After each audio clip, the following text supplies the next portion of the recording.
কৃষ্ণ।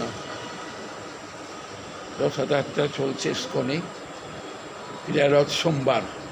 এখানে কি সোমবার নাকি নাকি আমি জানি, স্কন তো সোমবার, কেউ কেউ বলে আবার মঙ্গলবার। আমি দূর, সোমবার ছাড়া হয় না, মঙ্গলবার কী করে হয়? আর দশমী আসে বলে হয়তো মঙ্গলবার কী করছে, দশমীতে হয়তো দ্বিতীয়তে হয় প্রথম রথ, আর দশমীতে হয় উল্টো রথ বা হীরা রথ। ভগবান আবার লক্ষ্মীর কাছে চলে যাবেন, দ্বারকানাথ লক্ষ্মীর কাছে, যে আবার 1 বৎসর পর আসবে। এই এই এই 1 বৎসরের মধ্যে কে জগতে থাকবে, কে জগৎ থেকে জগন্নাথ নিয়ে চলে যাবে জানি না। আমার অবস্থা তো খুবই কাহিল। যাক, আসছি, আপনারা আসেন। আমারও শক্তি সামর্থ্যের ওষুধ কে আমাকে টেনে আনবে এখানে, আর আমি আসবো কোথায়, পড়ে যাব ভয়ে, আমি আর একা আসতে পারি না। সেই কারণের জন্যই আমি বা কয়দিন আসবো বলতে পারবো না। তা আসুন, আমরা জগন্নাথ জগৎকে কৃপা করার জন্যই, জীব জগৎকে অশেষ বিশেষে কৃপা করার জন্যই তিনি এই রূপে নীলাদ্রিতে প্রকটিত হয়েছেন। এই রূপে কৃষ্ণরই বলরাম, মাঝখানে সুভদ্রা। এলো জগন্নাথ, সুভদ্রা, বলরামজি, এই 3 জনে। তো এই নীলাদ্রির বা জগন্নাথ দেবের এই যে মাহাত্ম্য, আমরা একটা আস্বাদন করে চৈতন্য চরিতামৃতে চলে যাব। দেখি গৌর ভগবান আমাদের কতটা কৃপা করেন। কৃপার জন্যই তো আমরা এখানে আসছি, তার কৃপা হইলে পরে হয়তো আসব। ভগবানকে অনেক রূপেই ভজন সাধন করা যায়। কেউ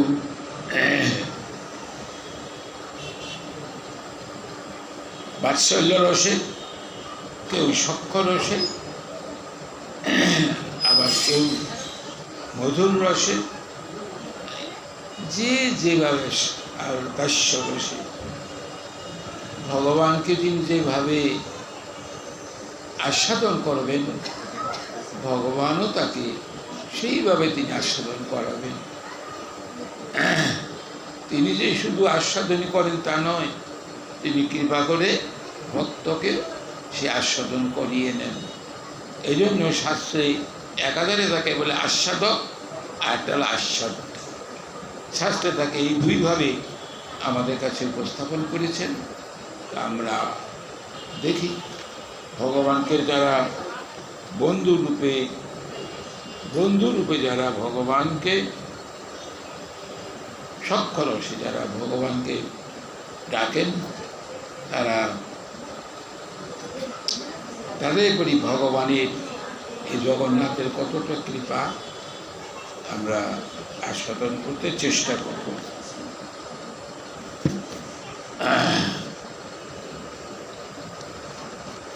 ভক্তদের নাম বন্ধু মহান্তি। বন্ধু মহান্তি চরম এবং পরম ভক্ত, সক্ষরসে সদা সর্বদা ভগবানের দিব্য নাম করে থাকেন, আর ভিক্ষার উপর নির্ভরশীল। ভিক্ষা করে যা সংগ্রহ করেন, জগন্নাথ যা দেন তা জগন্নাথকে নিবেদন করে। এই জায়গাটা হলো যাজপুর, উড়িষ্যা, উড়িষ্যা থেকে বেশ কিছু দূরে। যাজপুর অনেকটা,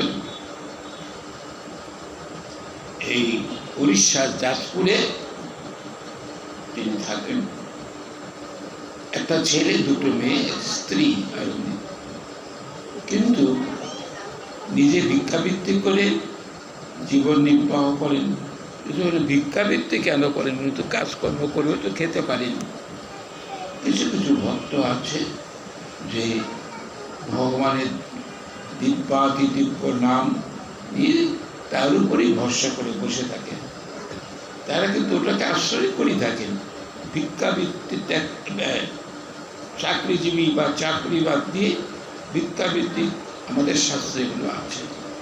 ভগবান সেগুলি দিয়ে দেন। এরকম অনেক নিষ্কিঞ্চন ভক্ত আছে যে ভিক্ষার উপর নির্ভরশীল, যা দেখ জগন্নাথ সেটুকু নিয়েই তারা সুখে থাকেন, শান্তিতে থাকে, নিরুপদে রূপে থাকেন। কোনো চাহিদা, অতিরিক্ত কিছু চাহিদা নেই। তো এখন এই যাজপুরে মানে উড়িষ্যা যাজপুরে এক ভীষণ দুর্ভিক্ষ দেখা গেল।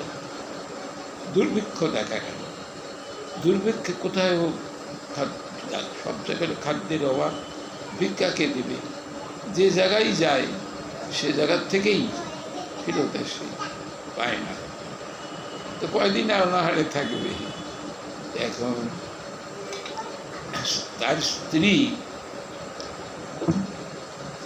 ভক্তিমতী এবং সেবা পরায়ণা, নিজে ভিক্ষাবৃত্তি করে কিন্তু অত্যন্ত দানশীল। আর এখন সেই স্ত্রী তার স্বামীকে বলছে দেখো, ভিক্ষা তো পাওয়া যায় না, কয়েকদিন আর অনাহারে থাকা যায়, কষ্ট। তোমার যদি এমন কেউ আত্মীয় থাকে নিকটম, চলো তার কাছে চলে যাই, এই বিপদের সময় আমাদের কিছুটা সাহায্য যদি করে। এখন চিন্তা করলে যে আমার তো সেরকম কোনো আত্মীয় স্বজন নেই, তো আমার একজন বন্ধু আছেন, সে বন্ধু বলে তারা তো সেই বন্ধুর কাছেই আমরা আশ্রয় নিই। বলে তোমার যদি সেরকম একটা ইচ্ছা থাকে চলো। এখন তারা হেঁটে হেঁটে রওনা হলেন। 4 দিন পর হাঁটতে 4 দিন পর গিয়ে নীলাচলে শ্রীক্ষেত্রে গিয়ে পৌঁছলেন। এখন সিংহদ্বার দিয়ে পূর্বদ্বার দিয়ে ঢুকতে হয়, তো অনেক ভিড়, ঢুকতে পারেননি। এখানে পূর্বদ্বার দিয়ে ওখান দিয়েও দেখা যায়, যারা সিংহদ্বারে ভগবানকে দর্শন করতে পারেন না তারা পূর্বদ্বার দিয়ে ঢুকতে পারেন, দেখা যায়। তা এখন ঢুকছে, ঢুকে যেখান দিয়ে জগন্নাথের আপনার রান্নার যে হাতের অন্যের মার বের হয় নালার ভিতর দিয়ে, সেইখানে একটু জায়গা করে নিয়ে রাত হয়ে গেছে। তো এখন তো বলছেন যে দেখো, বন্ধু মাহাত্মের স্ত্রীকে বলছে রাত হয়ে গেছে, আর বন্ধু খুব ব্যস্ত, অতিথিকে আমন্ত্রিত অতিথি ব্যস্ত, দেখো না সব তার রক্ষকরা বসে রয়েছে, সবাইকে ঢুকতে দেয় না। তা আমার তো সেরকম আমন্ত্রণপত্র নেই, তা আমরা রাতের মতো ওইখানে আমি আশ্রয় নিই, ওই যেখান দিয়ে বলে পেছন, যেখান দিয়ে ভগবানের রান্নার মারগুলো চলে যায়, ওগুলো গাভীদের খাদ্য, গাভীরাই খায় আর কি, এটা তো মানুষ খায় না। এতে আমরা দেখতে পাই শ্রীমান মহাপ্রভু তার পার্শ্বদ এক একজনকে দিয়ে এক একটা করাইয়েছে। রঘুনাথ দাস গোস্বামীপাদ এইখানে যে সমস্ত অন্নগুলো ফেলে দিত, যে অন্নগুলো পচে যেত, গাভীও খায় না, রঘুনাথ দাস গোস্বামী প্রভুপাদ সেইগুলোকে ধুয়ে শক্ত দিয়ে করে নিয়ে তিনি একটু লবণ দিয়ে গুরুকে নিবেদন করে সেবা করতেন। এটা শ্রীমন মহাপ্রভু রঘুনাথকে যথেষ্ট, জমিদারের ছেলে তো, তার যে এত কষ্ট, এত তার দৈহিক যাতনা, কিন্তু মহাপ্রভু স্বরূপের কাছেই তো দিয়েছিলেন, তাই গুরুকে এগুলো দেয়। তাই মহাপ্রভু একদিন তার ওখানে গিয়ে বলছিলেন যে দেখো তুমি ওই অমৃত দিয়ে নীতি খাও, ওই আমাকে তো দাও না, দাও আমাকে। মহাপ্রভু কিছে যে আমাকে তুমি তো রোজ এই অমৃত সেবা করে থাকো, আমাকে আমাকে দাও। ওদেরকে সেবা করে নিলেন, দেখালেন যে তিনি শুধু বলেন না, আসলে শ্রীমৎ মহাপ্রভু যাই হইল নিজে আচরণ করেন, তারপরে প্রচারণ করেন। নিজ আচরিত ধর্ম জীবকে শেখায়, আপনি না কইলে ধর্ম শেখানো না যায়। আমি আমার জীবনে যদি প্রয়োগ না করি, আচরণ না করি, তাহলে আমি শুধু মুখে মুখে বলবো তুমি এটা করো ওটা করো, সে কেউ কথা শোনেবে, এগুলো পরে কেউ পরে না। শ্রীমন মহাপ্রভু পতিত পাবন গৌর হরি। তো বলছে আজকে আমরা এই ডালার থেকেই জগন্নাথকে যেটুকু মার এই খেয়ে একটু কাটিয়ে নেই, সকালবেলায় আমার বন্ধুর কাছে চলে যাবো।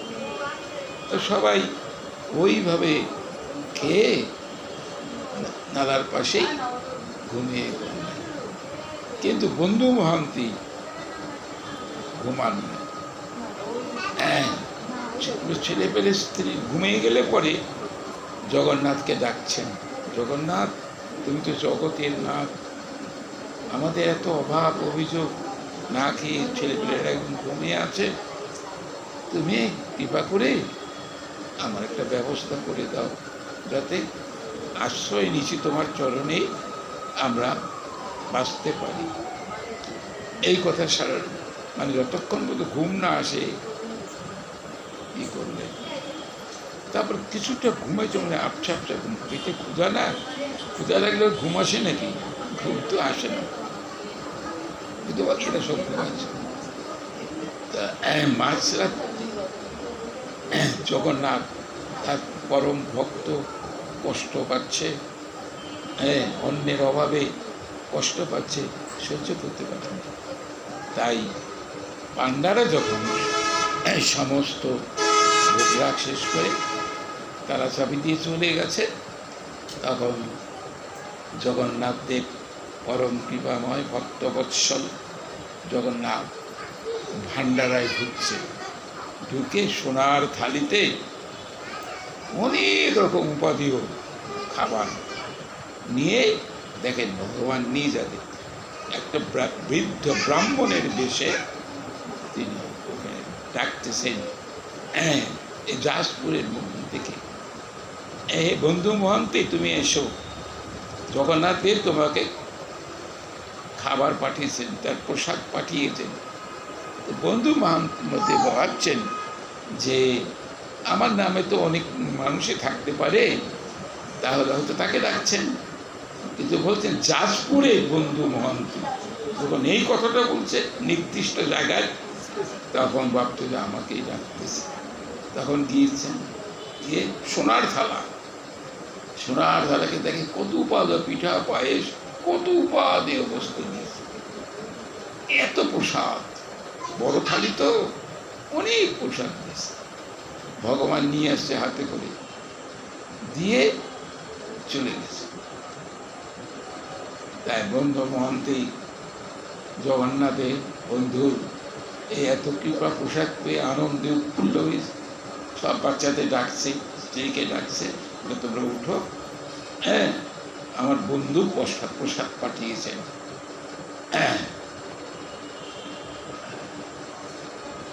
প্রসাদ সেবা করছে, করে সোনার থালিটা ভালো করে ধুয়ে আবার ওই যেখান থেকে আসছে সেখান থেকে ব্রাহ্মণের কাছে মনে তার থালিটা দিয়ে আসি। দেখে নাই, লীলা তো করবে, একটা লীলা হবে, দেখে নেই। তখন কি করেছেন, সোনার থালিটা কেউ হয়তো রাত্রে থেকে নিয়ে যেতে পারে, এই জন্য থালিটা একটা কাপড় দিয়ে ঢেকে রেখেছে। সকালবেলা পাণ্ডারা আসছেন, এসে দেখছেন, ভান্ডারে ঢুকছেন, দেখে প্রভুর সেবার যে সোনার থালিটা নাই। কে নিল? মূল পুরোহিত তখন ভগবান এর যে পরিচালক তাদের জানালেন, তখন তারা পুলিশে খবর দিলেন। পুলিশ এসে সমস্ত সেবকে ধরলেন, ধরে নানান রকম বেত্রাঘাত করে পাওয়ার জন্য। এমন সময় একজন এসে খবর দিল যে অমুক জায়গায় একটা থালি, সোনার থালি, সূর্যের আলো করে চকচক করতেছে। বন্ধু গেছে, গিয়ে সোনার থালি। এক বন্ধু মহান্তিকে অনেক শাস্তি দিয়েছে, অনেক লাঠি দিয়ে লাঠি পেটা করে তার স্ত্রী সবাইকে কারাগারে পাঠিয়ে দিয়েছে। তো স্ত্রী বলছে, তোমার বন্ধুর কাছে তুমি আসলে আর আমাদের এই কর্ম ভোগ ভোগ করতে হচ্ছে। বলছে, চিন্তা করো না, বন্ধু একটা ব্যবস্থা করবে। ভগবান তার প্রিয়তম ভক্তের এর অশেষ দুঃখ দেখে তিনি গরুর উপর চড়ে রাজার বাড়িতে রাজার কাছে চলে গেল। রাজা কে বলছে, দেখো যাজপুর থেকে আমার এক বন্ধু মহন্তি আসছে, তাকে সোনার থালা চুরি করছে বলে অভিযোগ দিয়ে কারাগারে অশেষ যাতনা দিচ্ছে।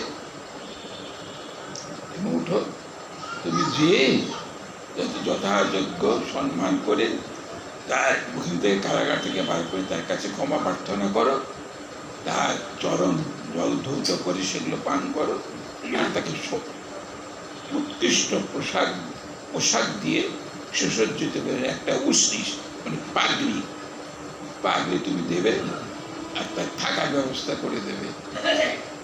আর না হলে তোমার বংশ আমি ধ্বংস করে দেব, না করো। তো রাজা এইটা দেখে ভয় করে উঠে রাজকর্মচারীর আদেশ দিল যে কারাগারে তাকে তুমি আটকে রেখেছো, যে বন্ধুগণ চলো তাকে কারামুক্ত করে দাও। তখন কারামুক্ত করে তার চরণ দিয়ে সুন্দর করে সেই জল পান করলো। সুন্দর কাপড়, সুসজ্জিত কাপড়, অলঙ্কার এবং মুসনিস দিয়ে তাকে সম্মান করে ওই জায়গার কাছাকাছি, যাতে জগন্নাথের সেবা দেখতে পারে, সেবা করতে পারে, কাছাকাছি ব্রাহ্মণ, কিন্তু মোহন ব্রাহ্মণ, সেখানে তার থাকার ব্যবস্থা করে দিলে। বন্ধু মধ্যে আনন্দে আর ধরে না, প্রতিদিন বন্ধুকে দেখে আর সেবা করে, আর প্রসাদ এমনি পাচ্ছে। দেখেন আমাদের যে গীতা শাস্ত্রে বলছেন, যোগক্ষেমম বহামিয়াহম, কিসের উপর বলছেন? যে যোগ ক্ষেমন যেমন বহামিয়াহম, এটা কি জন্য বলছেন?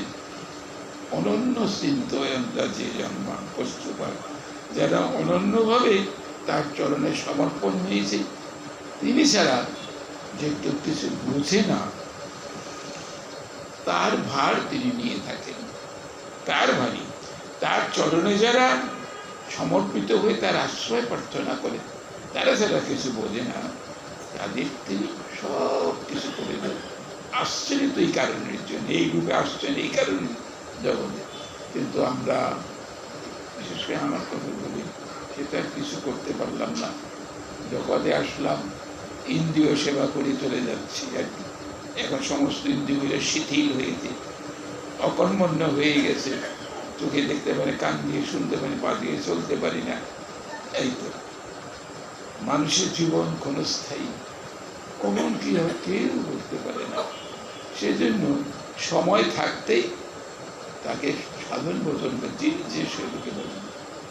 জগন্নাথ দেব কলিযুগে এই কারণের জন্যে এই রূপে আসলেন। অবশ্যইটাও ভক্তের কারণে, দেবশ্রী নারদের কারণে তিনি এই রূপে জগতে আবির্ভূত হয়ে জগতের জীবকে প্রতিপালন করছেন। এই হলো বন্ধুগণ, জগন্নাথের অনেক কাহিনী আছে, তো তার ভিতর থেকে একটা উঠিয়ে আপনাদের কাছে উপস্থাপন করলাম। আস্বাদন করুন, যে রূপে যেভাবে ভগবানকে যিনি ভাববেন, সে ভাব অনুযায়ী তাকে পেয়ে যাবেন। তার তো সেই অসংখ্য ভাব, যিনি যেভাবে থাকেন, যে যথা মান প্রবর্তন্তে তান তথৈব ভজাম্যহম মম বর্তানুবর্তন্তে মনুষ্য পাত্র সর্বস্ব। সর্ব মানুষ তাকেই ভোজন করে, যিনি যেটা করেন, যিনি যেভাবে ভোজন করেন। আসুন আমরা এখন চৈতন্য চরিতামৃতে যাই, দেখি শ্রীমন মহাপ্রভু পতিত পাবন তিনি কি করছেন।